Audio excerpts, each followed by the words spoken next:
Good morning students. कल हम ring के केस पढ़ रहे थे। तो रिंग के केस में मोमेंट ऑफ इनर्शिया आया था एम.आर स्क्वायर।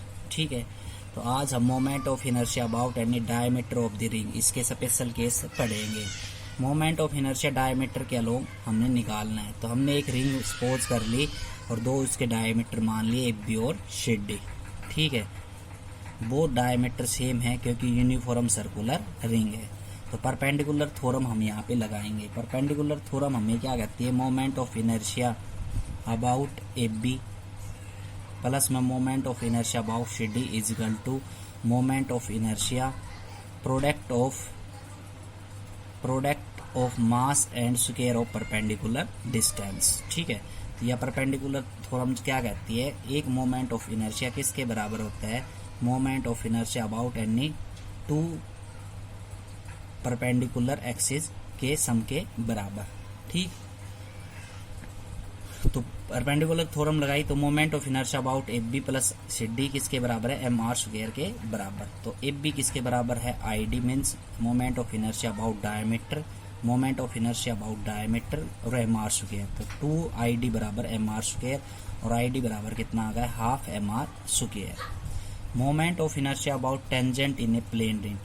अब हमने एक रिंग ली और इस रिंग के अंदर ये इसके डायमीटर है और ये इसका टेंजेंट पे हमने कोई भी एक टेंजेंट ड्रा किया इसके सर्कुलर रिंग की एक्सिस के ऊपर। ठीक है, तो इसके पैरेलल दिखाई दे रही हैं, तो पैरेलल एक्सिस थ्योरम लगेगी। तो इन डायग्राम AB कितना है? XY using parallel axis theorem.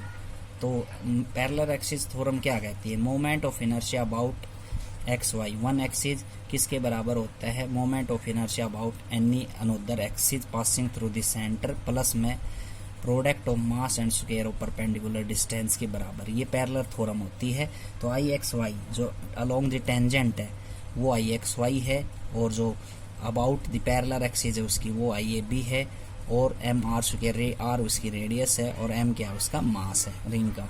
तो यहाँ से आप IAB हमने पहले कैलकुलेट कर लिया, half MR square plus MR square, ये 3/2 MR स्क्वायर इसकी वैल्यू आएगी।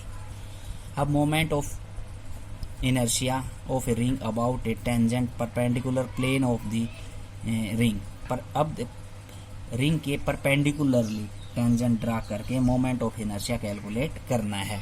तो एक रिंग ले ली, R उसकी रेडियस है, Y और Y डैश उसकी एक्सिस है और ये हमने परपेंडिकुलर जो एक्सिस रिंग के अलोंग टेंजेंट ड्रा कर लिया।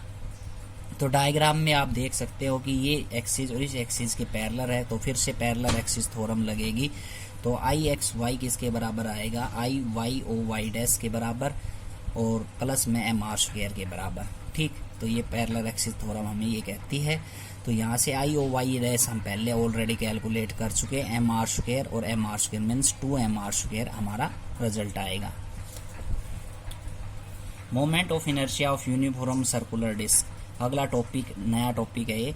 Moment of inertia uniform circular disc के अंदर हम निकालेंगे। अब रिंग पे निकाल रहे थे, तो let us consider a circular disc, M उसका मास है और R उसकी रेडियस। ये सर्कुलर डिस्क मान ली, M उसका मास ले लिया और R उसकी रेडियस मान ली।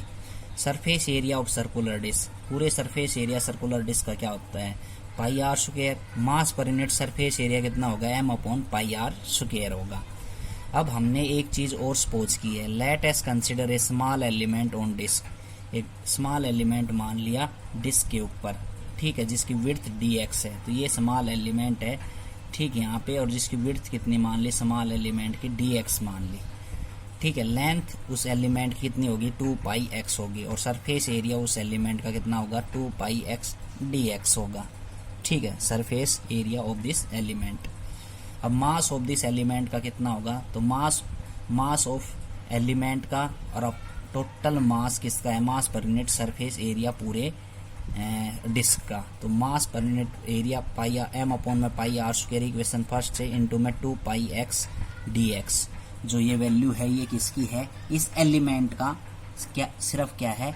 सरफेस। तो इस सरफेस का तो टोटल मास कितना हुआ? तो टोटल मास हो गया पूरे एलिमेंट का। तो एलिमेंट अंदर है तो अंदर इसका मास जो काउंट होगा पूरे एलिमेंट के साथ पूरे डिस्क के साथ काउंट होगा, M upon pi R square into 2 pi X D X होगा।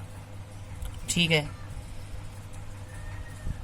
तो मोमेंट ऑफ इनर्शिया हमने मास कैलकुलेट कर लिया। तो सबसे पहले आपको क्या कैलकुलेट करना है, mass per unit surface area disc का, फिर मास किसका, मास ऑफ एलिमेंट निकालना है। तो मास ऑफ एलिमेंट निकालेंगे तो टोटल मास इनटू में मास ऑफ डिस्क, तो total mass into mass of disc आएगा। ठीक, तो moment of inertia about axis Y O Y dash, तो वाई ओ वाई डैश के along moment of inertia total निकालेंगे तो कितना आएगा, मास ऑफ एलिमेंट इनटू में एक्स का square means mass into perpendicular distance का स्क्वायर, और टोटल मोमेंट ऑफ इनर्शिया, ये तो एलिमेंट का हो गया। तो टोटल मोमेंट ऑफ इनर्शिया के लिए हम क्या कर देंगे, इंटीग्रेशन और लिमिट लगाएंगे 0 से r। तो ये हमने 0 से r लिमिट लगाई और ये वैल्यू मास की हमने रख दिया M upon pi R square into 2 pi X और x का स्क्वायर और इंटू में dx। कांस्टेंट वैल्यू हमने बाहर निकाल लिया M upon pi R square into 2 pi और एक्स क्यूब बच गया अंदर dx। एक्स क्यूब का इंटीग्रेशन किया एक्स की पावर n से, तो एक्स की पावर n का इंटीग्रेशन होता है एक्स की पावर n प्लस 1 अपॉन में n प्लस 1 मीन्स यहाँ पे एक्स की पावर 3 है तो एक्स की पावर 4 अपॉन 4। ठीक है, तो यहाँ से लिमिट पुट कर देंगे एक्स की जगह r, upper limit minus lower limit, तो ये वैल्यू आएगी आर स्क्वायर आर की पावर 4 अपॉन 4। ठीक, तो यहाँ से कैंसिल करके आई की वैल्यू आ गई हाफ एम आर स्क्वायर। तो ये पार्ट ख़त्म हो गया, कल हम 6th यूनिट पढ़ेंगे। Thank you.